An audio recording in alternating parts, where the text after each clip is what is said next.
Episode 42. Timo, how are you? Right new boy. We've missed a few episodes again. We missed one. We missed one, but I think it was a very important one. We missed the hype train of Sasha Feinberg-Gumuzulu and Versus Argentina. versus Argentina. I think there was a lot to discuss there. Unfortunately, both of us do have very busy lives, and we can't always record when we want to. I just wish that there was some less dramatic weekend that we could have missed instead of this one.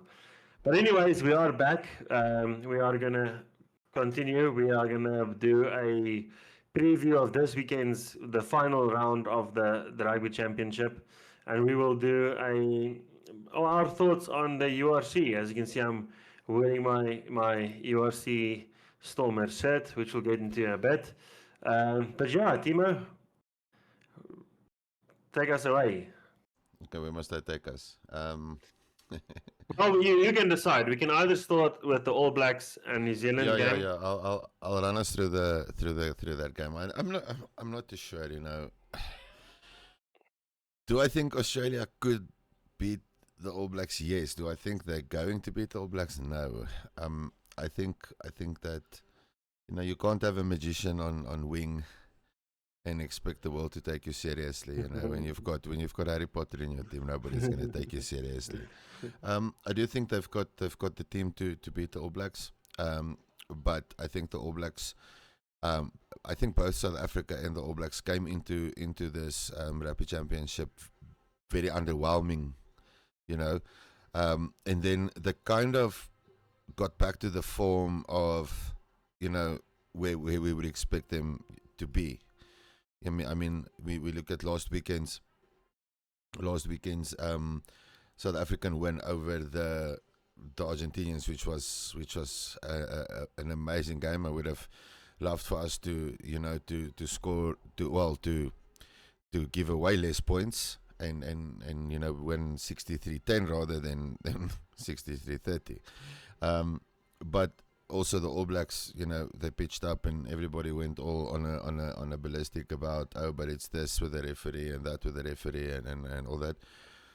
And I don't think the referee was consistent, but I don't think that the referee cost Australia the match, in my opinion. I think so. Yeah, he was a bit inconsistent. I'm not going to deny that, but again, his inconsistencies were not enough to justify an Australian loss. So I made it simple for myself. I went with a New Zealand win. In Australia, I think I picked them by 17 points, and I think they're going to do it. I think the Aussies have run out of gas, and I think you picked New Zealand. Yeah, no, the Aussies ran out of gas. I think there was that expectation of last weekend going the Aussies' way.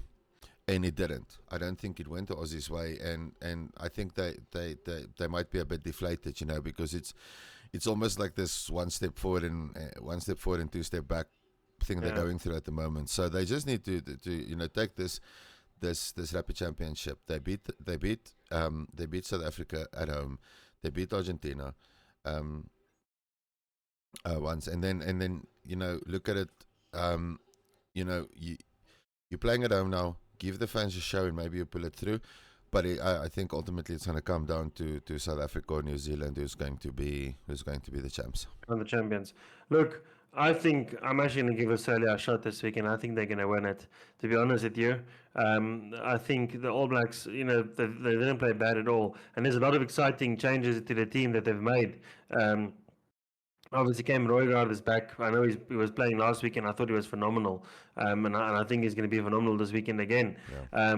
David McKenzie obviously comes in at 10 with one of the Bowden Barrett injured, and then Leicester Fayan Ngurungu. Quinn Tupai, who I thought was very good last weekend as well, came off the bench. He's getting his starting gap now. So I do think there's a very good New Zealand team. Obviously I think the changes that are very good changes. I just still think Australia's going to do it and pull it through that. They'll probably be chasing the game by 20 points, like always, and find a way to fight back. And that's something we've seen about the Australians. And it's I know people have been complaining about it, that they shouldn't be having to do that every game, which I agree with. But I still take my hat off for them for the fact that they can do that every game. Not a lot of teams can be down 20 points and still have the will to carry on and fight back and make up for those points. And then if you look at the Australian team, the French have graced us with Will Skelton to be playing. They released him and he's be playing this weekend, and he made a massive difference for them in the British and Irish Lions game. I think it was the last game. He's a beast. So I'm happy that he's back. We've got what's his name? Rob Valentini. Rob Valentini, I thought, is one of probably the best loose forwards of the Rugby Championship, is coming back as well off the bench. So Max Jorgensen is very, very good. I know he usually played on the wing, and he's playing. Last weekend he played on. It's a pity that. Yes, I always forget that guy's name. Is it Tom Wright? The fullback that got injured against us. Yes, I thought he was brilliant. It's such a pity that he got injured. Obviously the Australians don't really have the depth that a lot of the other teams do have. And I think they are still finding their feet on who are the starting players at certain teams. James Slipper, this will be his final match as well, and then he'll be retiring. So I think there's enough there. I think there is enough to sort of give the Australians that little bit of extra boost. And ultimately, I think they're going to do it. I honestly do. I don't think it'll be by a massive margin. I think it'll be by a very small margin. But I think the Australians are going to walk away with the W. To be honest with you, I don't think so. There's a lot happening in this match. You mentioned Slipper. Will Jordan is making his 50th All Black appearance, so that's a big milestone. And what's nice, it's always nice if you make your big milestones like 50 and 100 and stuff against opposition that you've been become accustomed to play against. So that does help. I just want to look at discuss the log quickly before heading into this particular match. Because obviously that match happens before the it's like 7 o'clock in the morning or something. Yeah, so it's happening before the South Africa versus Argentina game. Yeah. So South Africa is on top of the log with 14 points, right? With 15 points, sorry, they've got 15 points, 15 log points. New Zealand in second with 14, Australia on 11, and Argentina on 9. So there's no way for Argentina to win this. Even if they go beat us with 700 points, they're not gonna get enough points to get into first place. Okay, so they, at the moment, the way it is standing, they'll probably end up being fourth in the Rugby Championship. Which is sad, but yeah. Which is sad because I don't feel they had the tournament that necessarily means that fourth in this particular Rugby Championship. I don't think fourth place is the worst place to be because you still beat every one of the teams in the Rugby Championship once. So far, yes, except us. Okay, so New Zealand wins with a bonus point, they move up to 19. Okay, which means we need to win. And the points difference will cover for that. Unless they beat Australia by 60. So they need to beat Australia quite convincingly by 80 points, 90 points for them to be in that position. So All Blacks win with a bonus point. We just need to win. No problem. Okay. If Australia beat New Zealand, okay, normal 4-pointer, they move up to 18. To 15. So then they're tied with us. Okay. We beat them on point difference. If they beat the All Blacks with a bonus point, they're 1 point ahead. That means South Africa would only need a draw against. We would basically need any bonus point. So lose by less than 7, or ultimately draw with Argentina at Allianz Stadium.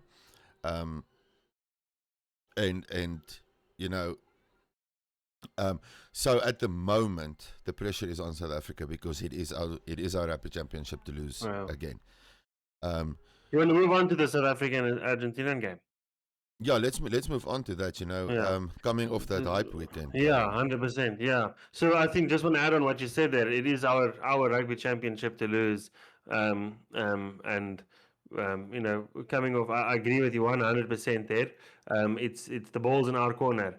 I don't think we will lose though, and I'll tell you why. If you look at the Argentinian team, um, maybe saying they've sort of waved the white flag is not a fair assessment, but they've also made some changes specifically with some inexperienced players in the backline.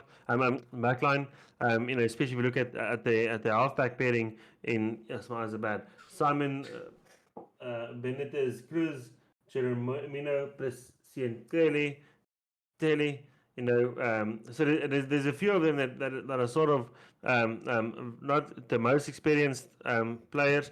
I mean, they might actually have played a few times before. I just haven't seen them. But just to add on that, there are the players that play primarily in European leagues, so they're used to the conditions. So I think it's very strategical replacements that he's done as well. Yeah, it could be. It could be. Now, so if we can move on to the Springbok team, I think it's only been strengthened since last weekend with Oxenchair returning. I mean, we had a bit of an injury scare with Damien Willemse. I hope they're not taking chances with him. I hope he is 100% fit to play. And Cheslin Colby, I think, is going to be shooting shots this weekend, obviously, after what happened last weekend. So, look, the Springboks and Argentina, for that fact, I think we've got travel that sort of might fuck us a bit. Both teams. I mean, I think we played Saturday, we flew Sunday, we landed Monday, and then we only had like 2 days of training. Sorry, I mean, that's a bit rough. It's a massive turnaround. I still do think that the Springboks are going to shoot shots. I think they are going to. I think if you look at, and this is no disrespect to Argentina, I think they're a brilliant team. I really do. If you look at last weekend, we sort of handed them 2 tries in the first half. Obviously, with Cheslin Colby's little brain fart,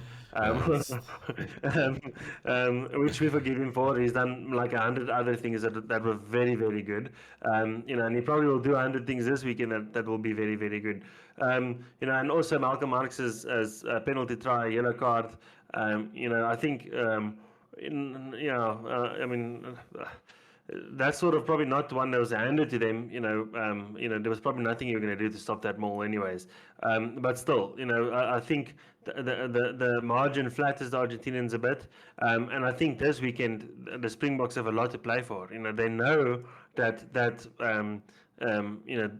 just this one more game, win it by any margin, and the Rugby Championship is yours. And I think that's enough to fuel you. For this, so I think they are going to be coming out hot. I really do. I hope Sasha Feinberg Umazulu can play the same way he played last weekend. I always knew it. I just want to say that, I want to say it, that I've said on this channel 100 times before. Sasha Feinberg Umazulu is our future. He is an unbelievable player. He's exactly the correct balance that we need between Andre and Amani, and he showed it this weekend. I mean, I've never seen a fly-off play that good. I've never seen that in my life. So I'm 100% sure that he's going to play probably not as good, but very, very good. I mean, that's a heck of a performance to try and replicate. So I do think that we are going to smash them. I think the guys have it in them, and we've proven the last 2 games that we're not taking our foot off the gas once we get going. And I think we're going to have this something very, very similar this weekend. Yeah, look, I have to agree with that. Look, Sasha is obviously on form at the moment, which helps a lot. And his goal kicking was good. That's the one thing that I've been critical, about regarding him, especially his goal kicking. His goal kicking hasn't been. He had a very good good day kicking at goal. The thing is this: if you look at the South African side, and this is something that we've kind of been hammering on throughout the Rugby Championship. Out of this team of 23, there's about 6 players that I don't feel make the next World Cup. So but they're getting younger. Yeah, developmental wise, it's a much better team to kind of look at and say, okay, cool. So if Sasha can fire on all cylinders and stay fit for the next World Cup, alongside a guy like Manie Leboeck, and you've still got the experience of Handra in the mix, great stuff. Going to the next World Cup, you're going to probably need three proper fly-offs. World Cups are usually determined by goal kicking. Yeah. Okay, because it's that brutal test match rugby. So I think where South African rugby is at the moment is throughout the Rugby Championship. We've seen that bit of development come in. We've seen the factors. I wouldn't say the risks that Rassie's been taking. Looking at a guy like Buan Venter coming in, I feel he's stepped into that position. He was given the opportunity, and I feel he's taken the opportunity. So there's definitely potential there for him to to move on and become bigger. I do feel we're still a bit short on hooker, and I feel that we will probably need to develop that a little bit. You get Jan Hendrik Wessels. There's certain things that we probably need to happen. But at the moment, with the backline that we've got, my concern is that you look at a guy like Damien the Islander, you look at a guy like Jesse Kriel, they start falling away immensely and become a kind of become two pointless players on the field when Sasha is on the field. So we're going to have to start looking at what center pairing do we bring in that complements a fly-off like Sasha. And hence why I said, I know you're not a big fan of this statement, but the best inside center for Sasha to have at the moment would be Damian Willemse, because he understands that impulsive mindset where you just go for something. He gets it, he understands it. And then having a guy like Fassi, on fullback, and this is assuming everybody's fit, okay, obviously. And then having a guy like Ethan Hooker, on outside center next to Damian Willemse, who's going to run that support line. He's quick enough, he's fast enough. There's so many opportunities coming in from this where all of a sudden, if you eliminate, I won't say bad apples or anything, because Damien the Islander is not a bad center. No, but Damien the Islander is not a Tony Ball center. Jesse Kriel is not a Tony Ball center, if that makes sense. If you want to play Tony Ball, you need to put players into the team that want and can play Tony Ball. You get what I'm saying? They traditionally are not Tony Ball centers. They are your more take the contact centers, go in for the hit centers and stuff like that. You need somebody that can dance at center. If you've got a dancing fly-off, he needs dancing partners, right? And if you've got Sasha that's going to start taking these gaps, you need somebody that's going to understand what's going on inside Sasha's head. And I think at the moment, the best option we've got to achieve that would be Damien Willemse. Because it's like those two are so in sync, they can almost start the band. A lot of people agree with you. I've seen a lot of people saying, in fact, most people that I speak about rugby, tell me that Damien Willemse is better on inside center than on fullback, and he's the next best thing. He's better on inside center next to Sasha. But to me, I still think he's the best fullback that we have, and I understand where people are coming from.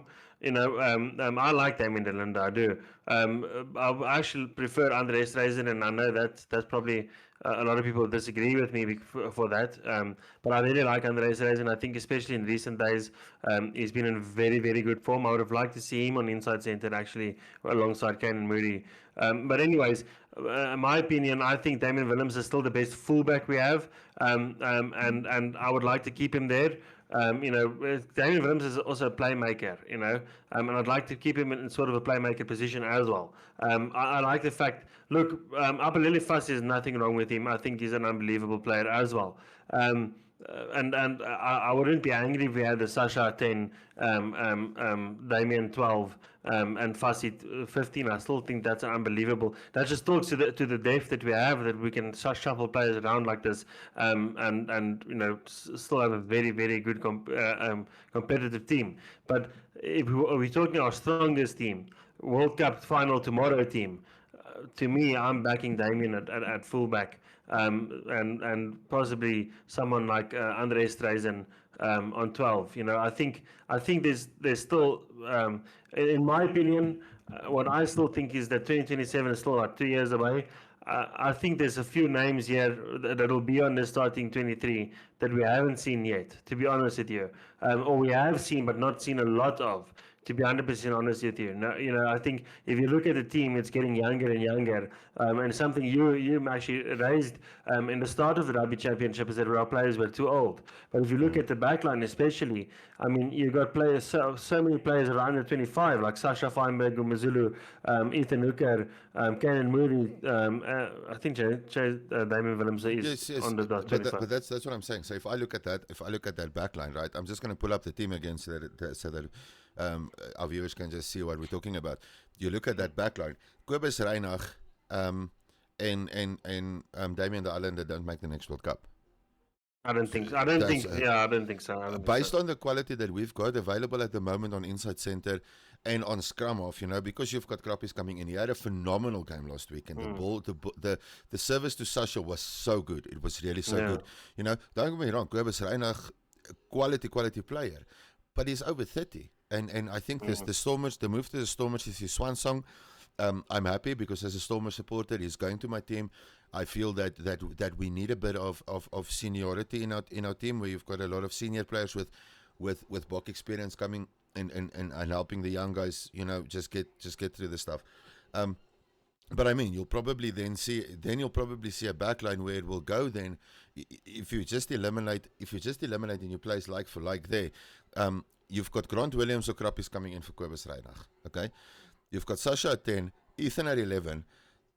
You've got Andre Esterhuizen coming in at 12, Kainen Moody at 13, Colby at 14, and Willemse at 15.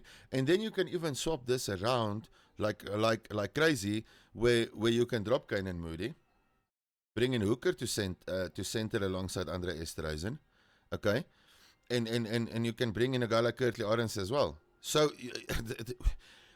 there's so many opportunities, and I'm just glad Rassie went in the second match against New Zealand, because I think what actually, in my opinion, what happened is Rassie went like, oh well, shit, this is dead for us now, because I think everybody was like, we're going to win Eden Park, and we didn't, and everybody went like, oh no, well, it's dead, let's just throw the kitchen sink at them, and then all of a sudden the guys who didn't think we're going to do a lot go and break records against New Zealand. Yeah. And I think that's what happened. And again, I'm gonna name people up. Wilco Lowe has had a fantastic Rugby Championship. Malcolm Marks, except for his line out, it needs work, but he's had a good Rugby Championship. Yeah, he's been good. He's been good. You've got Jan-Hendrik Wessels, that's been good. You've got Bojan Venter, that's been good. You've got Oxenchair, has been good. You've got Thomas the Tank, that I was probably the most critical on when it came to our tight three, because I didn't think that he was going to feature, because when he played against Georgia earlier in the season, he didn't look that good though. Yeah, he didn't. Last weekend, I don't think he looked too good. But he didn't look bad, and we also need to still remember that Argentina is still a forwards orientated team, right? They've been known for their scrums, they're steak eaters like the South Africans. So, there's a lot of protein going on there, né? It's not your everyday. Eben and Rowan, I mean, that's probably going to be the most logical starting lock pairing 100%. For us in the next World Cup. 100%. Okay, Peter Steff doesn't make another World Cup. Siya Kolisi doesn't make another World Cup. And it's not that I'm saying they don't deserve to make it. Okay, what I'm saying is they're getting to that point where we're gonna need to start managing injuries. Okay, and we're gonna have to start looking at what is the potential that we've got outside of those two players that we have. That's the one critical part where I don't think we've been developing enough, because Sia and Peter Steff de Toey gets replaced by Kwagga. Kwagga doesn't make another World Cup. Looking at the loose forwards, Sia and Peter Steff de Toey don't make another World Cup in my opinion. You also look at who replaces them out of this team. Sia and Peter Steff de Toey is replaced by Kwagga. Kwagga also doesn't make another World Cup. They're in that area now where age is a problem. Damien the Islander, Jesse Kriel don't make another World Cup. If we want to win another World Cup, these players cannot make another World Cup squad, because the game has progressed past the point where they are significant. They're getting slower, they're prone to more injuries, and all that kind of thing. You're going to have to start looking at the players that we've got available. Again, I'm going to reiterate this. I mean, you're looking at Quinn Horn from the Lions, who's not been included. You're looking at Suleiman Hartzenberg from the Stormers, who's not been included. What's that? I can't remember his name. That exciting center of yours, of the Sharks. Jerenzo Julius. He's not been included. Ethan Hooker, part of the team that went and massacred the All Blacks, in the record-breaking win. Yeah. So all of a sudden, your young players are going, but hang on a second. We want to be part of this because we were written off. We were the team that we were sent in to get experience now, and all of a sudden we've shown that we have the experience. Just pressing our buttons, Eben is already touch and go for the next World Cup because he is getting older and he is getting to that point of, is there better number 4s available for us to choose from, or from our talent, or from our talent pool? There's no better number 4 in the world. Yes, we get that now. But coming to the next World Cup. Is that going to be the case? It's the same with Kobus Reinach. You've got Morne van der Berg. You've got Grant Williams. You've got a talent pool of scrum halves that are younger that you can pull from. Kobus Reinach doesn't make another World Cup. He's going to be we cannot go into the next World Cup with players that are averaging an age of 33 plus. We can't. Yeah. We're not going to win a World Cup that way. I think the team that we've chosen, I think Rassi is more focused on the now. With also trying to obviously get a lot of the younger players getting through, but I think for now he's trying to try and get a better win record between World Cups and obviously get some more rugby championships in the bag.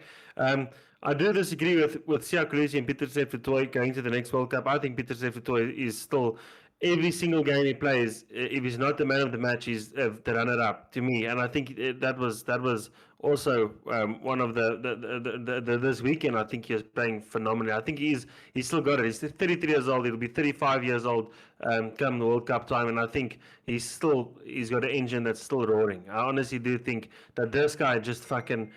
He's an unbelievable player, probably one of the best players that we have at the moment, and that's saying with something after this amazing Sasha performance like we've seen. Siya Kolisi, look, I wouldn't be surprised if he makes another World Cup, to be honest with you. Siya Kolisi, I think he brings more than just talent, and talent is something he's got a lot of as well. He just brings a calmness sort of to the field, that leadership of him as well. It just feels like Siya Kolisi I don't know if it's an aura thing or what, but I think Siya Kolisi just adds to what we have already. So.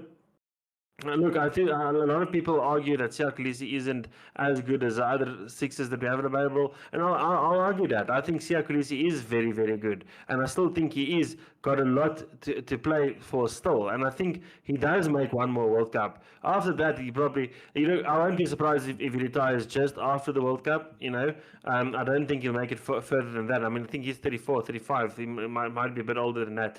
And we've seen sometimes age isn't really the biggest factor. I think to me both of those players still shoot. Are very good players. I mean, you look at Dion Fourie, who was 37. 2019 we had what's that guy's name, man? The hooker, I forget his name.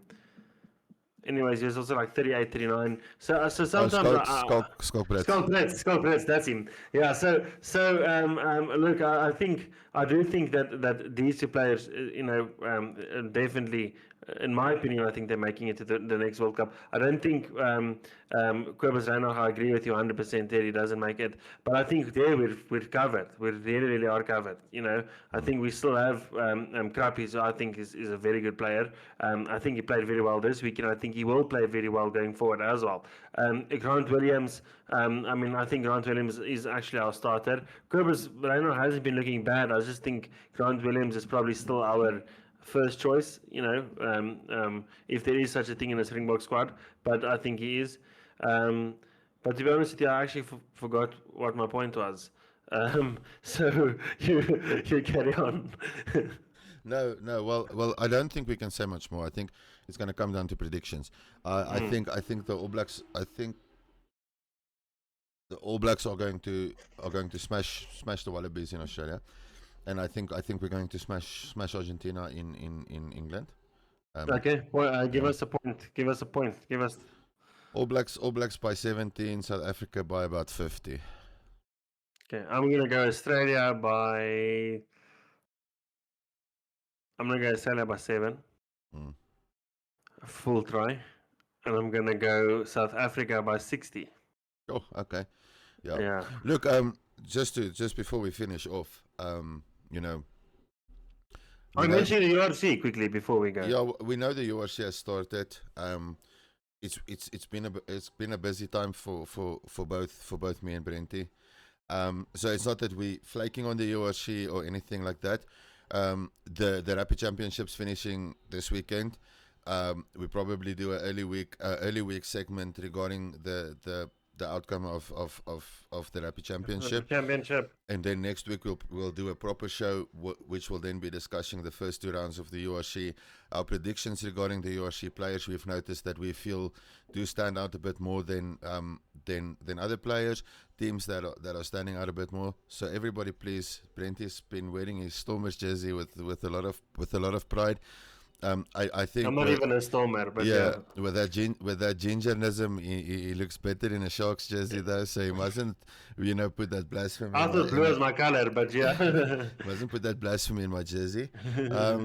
But yeah, so it's not that we've been flaking on the URC, and as Brenton likes to mention this, we do this for fun. We're not claiming to be professional analysts or journalists or anything like this. We're generally just doing this for fun. And a lot of the comments say everybody creates a podcast and whatnot. We don't really care. We're doing this for fun. If you don't want to watch it, then watch it. If you want to watch it. Great stuff. Thank you for watching. Yeah, thanks for watching and thanks for supporting and all that. But we do have day jobs that both of us are busy with non-stop, and sometimes that does prevent us to do an episode. So for all the URC fans out there, we haven't missed the URC. We've been watching it. We just feel at the moment the Rugby Championship is taking a bit of a front seat because it's been 100%, the best Rugby Championship in probably the last 5 or 6 years. And so this weekend with that finalizing off, next week we'll probably do like I said a episode breaking down the Rugby Championship, maybe do our own matchday 15 of who we think would have probably made that out of the 4 teams, and later on next week we'll do a full-blown URC episode looking at the 2 weeks that's passed, and then the upcoming next weekend, and which players are coming back and whatnot, for the URC. So just bear with us. Like we say, this is we're not doing this for any other reason than just actually talking shit about people and having fun. This is not for us anything more than that. And if we do offend you, which we probably will at some point, it's not personal. We probably offend each other about at least 14 times a day. Oh, damn straight. But Brenty, be safe. Thanks for joining. Everybody that's watching, we do appreciate it. Brenty, be safe, and I'll chat with you after this weekend's games. Cool. Cheers, guys.